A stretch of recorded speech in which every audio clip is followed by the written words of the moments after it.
שמח מאוד להיות איתכם וללמוד איתכם.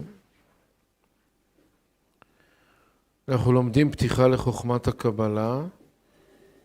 הגענו לאות ל"ז.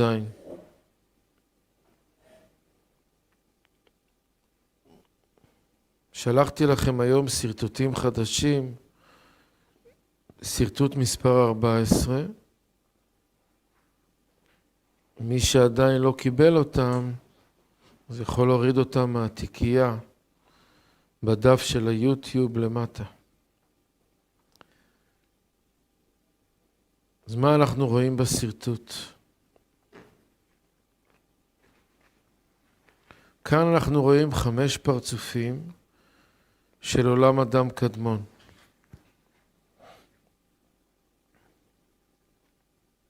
מה רואים כאן? שימו לב.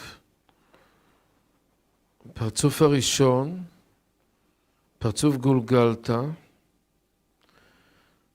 הוא הפרצוף הגבוה ביותר, בגלל שיש לו קומת כתר.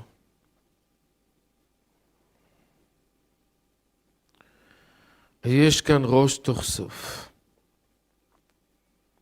אז אנחנו רואים מצד ימין, האור מקיף, הוא בוטש במסך שבטבור.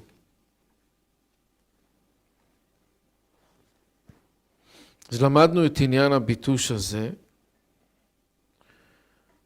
שהאור מקיף הוא כללות אור האלוקות.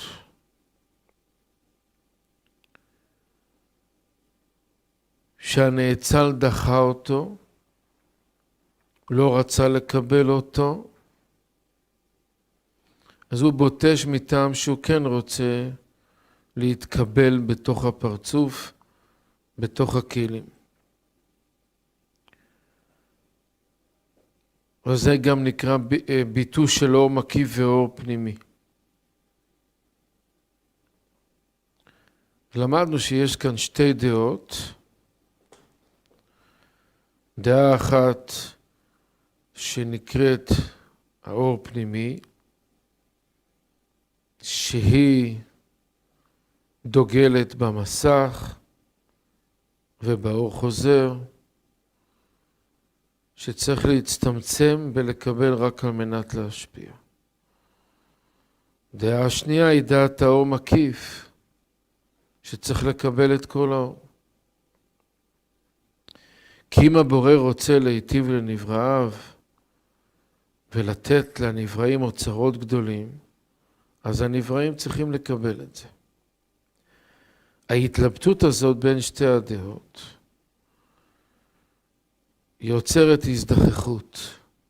כלומר, המלכות של הגוף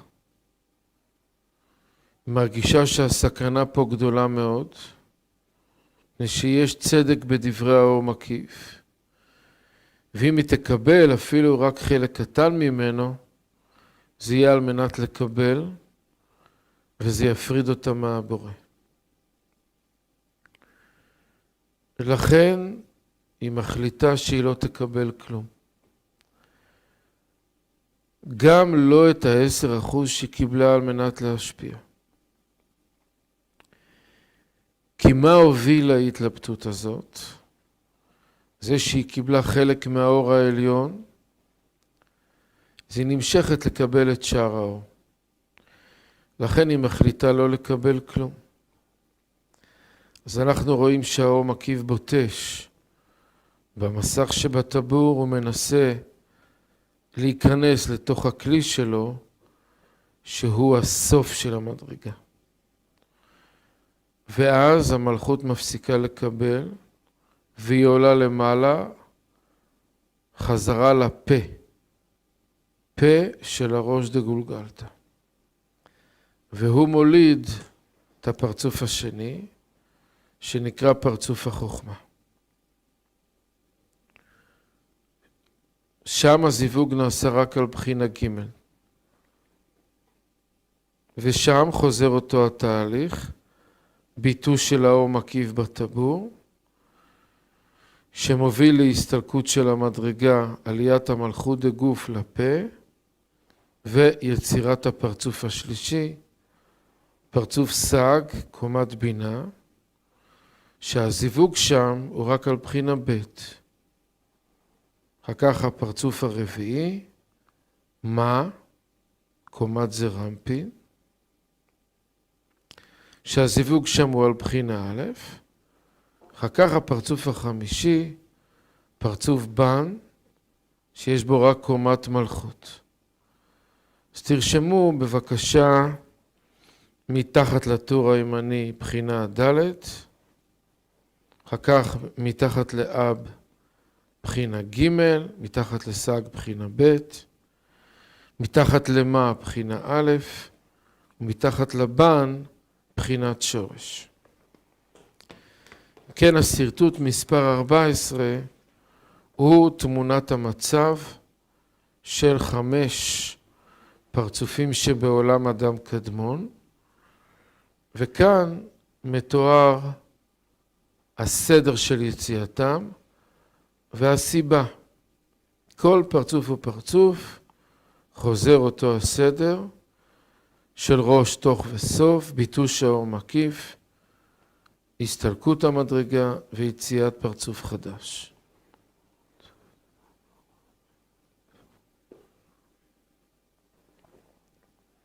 אני מקווה מאוד שהסרטוט מובן, ואם לא אז בבקשה לשאול על המקום מיד.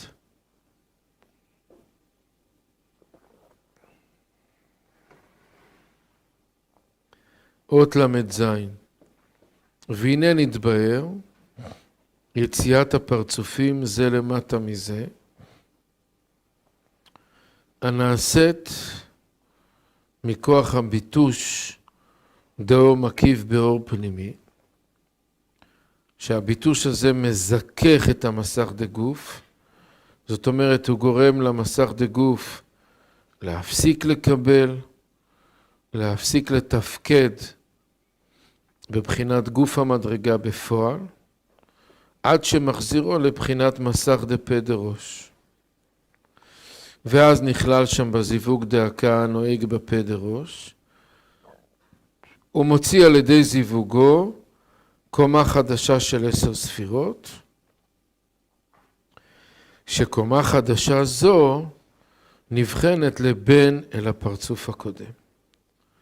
אנחנו רואים שכל פרצוף הוא יותר נמוך מהקודם.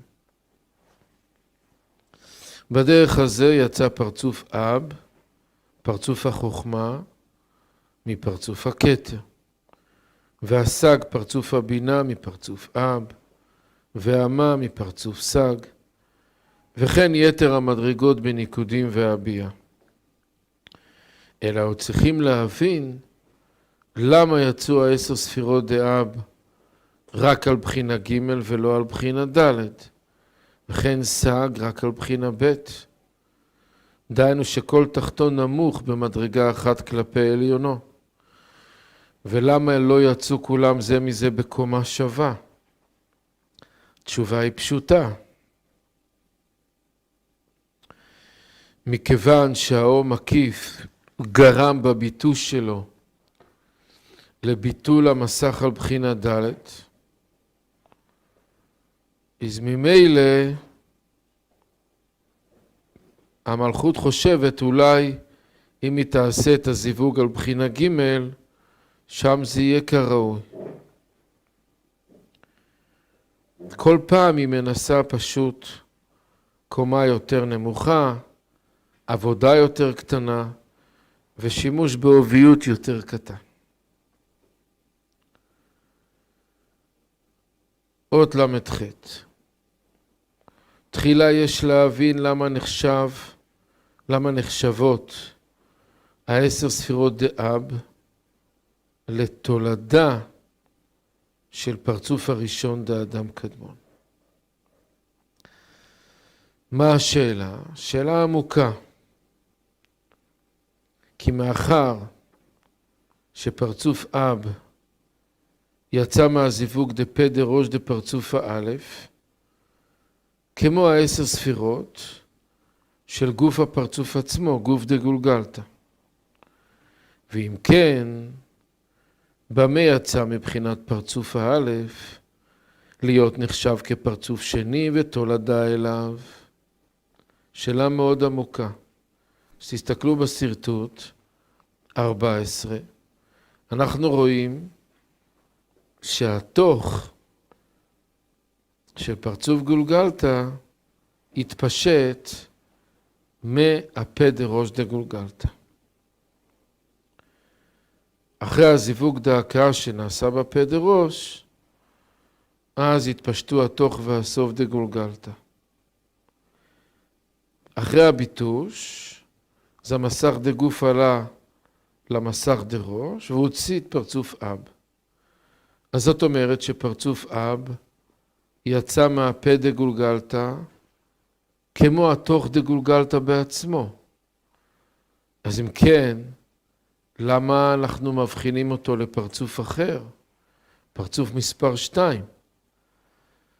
כמו שהתוך דגולגלתא נחשב עדיין שייך למערכת של פרצוף גולגלתא, אז ככה גם אב היה צריך להיחשב שייך למערכת של פרצוף גולגלתא. ואם כן, במה יצא מבחינת פרצוף האלף להיות נחשב כפרצוף שני ותולדה אליו? שאלה עמוקה. אז הוא מסביר. צריך שתבין כאן ההפרש הגדול ממסך דראש למסך דגוף.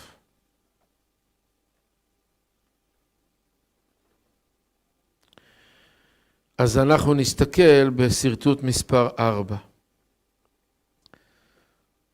מסך דראש, שנקרא מלכות המזדווגת, ומסך דגוף, שנקרא מלכות המסיימת. זה בפה, זה בטבור. סרטוט מספר 4. זה הוא רוצה להסביר עכשיו לעומק. צריך שתבין כאן ההפרש הגדול ממסך דראש למסך דגוף. כי יש בית מיני מלכויות בפרצוף. האלף הוא מלכות המזדווגת בכוח המסך המתוקן בה עם אור העליון. הבית הוא מלכות המסיימת בכוח המסך המתוקן בה את אור העליון שב10 ספירות דגוף.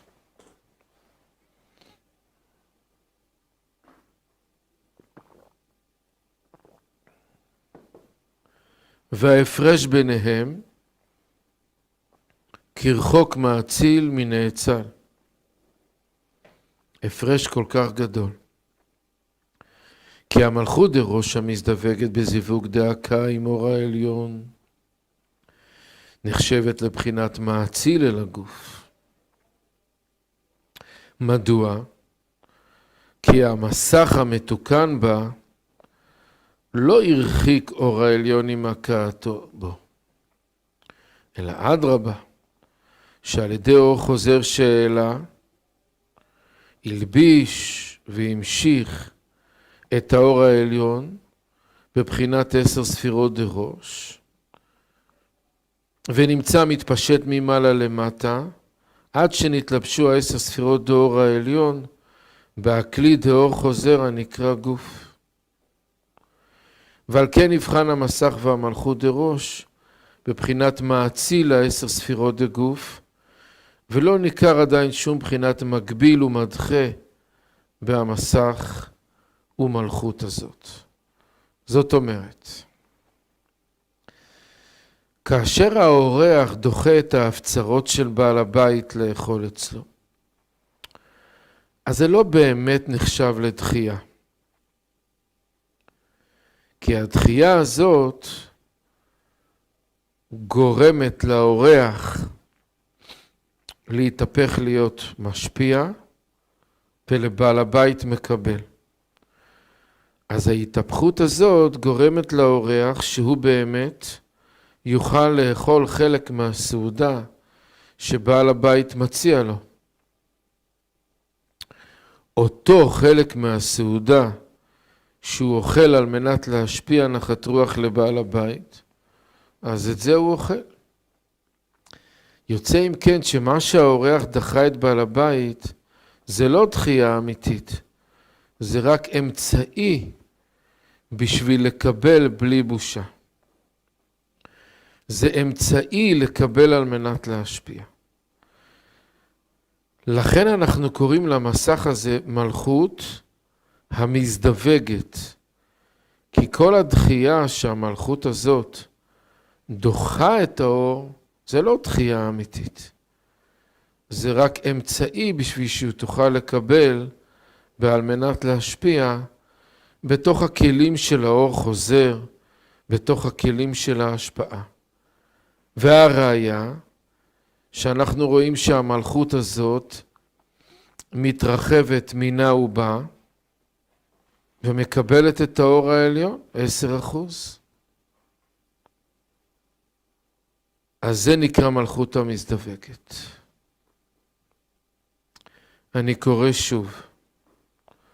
ההפרש ביניהם כרחוק מהציל מנאצל. כי המלכות דראש המזדווגת בזיווג דאקה עם אור העליון נחשבת לבחינת מאציל אל הגוף. כי המסך המתוקן בה לא הרחיק אור העליון עם הכאתו בו. איך הוא אומר כזה דבר? הרי למדנו שהמסך דחה את כל האור, ואנחנו רואים בסרטוט מספר 4, שהמלכות דוחה את האור, מחזירה אותו, אור חוזר. אז הוא מסביר.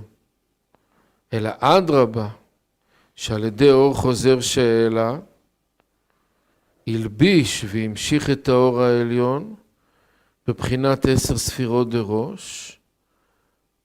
שמה זה 10 ספירות דראש? שהאור חוזר, שהוא הכוחות של ההשפעה, הכוחות של האהבה, שנתגלו במלכות הזו, בנברא הזה, הם גורמים לה, כמו שאנחנו רואים בצד שמאל של הסרטוט, שהאור חוזר עולה ממטה למעלה והוא מלביש על 10% מהאור. כיוון שמתעוררת בה אהבה גדולה למאציל, והיא רוצה לגרום לו נחת רוח, אז לכן היא מחליטה שהיא תקבל 10%. ואחר כך נמצא מתפשט ממעלה למטה, עד שנתלבשו 10 ספירות דאור העליון, בהכלי דאור חוזר הנקרא גוף. ועל כן נבחן המסך והמלכות דראש, בבחינת מאציל 10 ספירות דגוף. ולא ניכר עדיין שום בחינת מגביל ומדחה במסך ומלכות הזאת. מה שאין כן המסך והמלכות דגוף, שפירושו שאחר ש10 ספירות נתפשטו מפה דראש ממעלה למטה, אינם מתפשטים רק עד המלכות שב10 ספירות ההיא. זאת אומרת, אותם 10% שמתפשטים, מתפשטים בתוך התת ראשונות של המלכות דראש. אבל המלכות של המלכות דראש היא לא מקבלת. מדוע? המלכות של המלכות דראש זה הרצון לקבל על מנת לקבל. שאליו שייכים 90% מהאור. אז הוא לא רוצה לקבל. כי אור העליון אינו יכול להתפשט תוך המלכות דגוף, מפני המסך המתוקן שם, המעכבו מלהתפשט אל המלכות. זאת אומרת, המלכות דראש התפשטה לגוף, כלומר למצב של בפועל. המלכות דראש התפשטה למצב של בפועל. אז עכשיו בפועל היא מקבלת 10% מהאור, על מנת להשפיע נחת רוח למאציל, זה נקרא תוך. אבל בחינתה עצמה, המלכות של המלכות, זה מקבל על מנת לקבל, זה היא לא רוצה לקבל שם אור. אז יוצא שהגוף בעצמו מתחלק שוב ל10 ספירות, ת' ראשונות זה התוך, והמלכות זה הסוף. ועל כן נפסק הפרצוף שם, ונעשה סוף וסיום על הפרצוף. הרי שכל כוח הצמצום והגבול האמיתי מתגלה רק במסך והמלכות הזאת של הגוף, שזה נקרא טבור. לפיכך כל הביטוש דאור מקיף באור פנימי, אינו נעשה רק במסך דגוף בלבד, כי הוא המקביל והמרחיק האמיתי את האור מקיף מלהאיר בפנימיות הפרצוף, ולא במסך דראש, כי המסך של הראש הוא רק ממשיך ומלביש האורות, ואין עדיין כוח הגבול מתגלה בו אף משהו.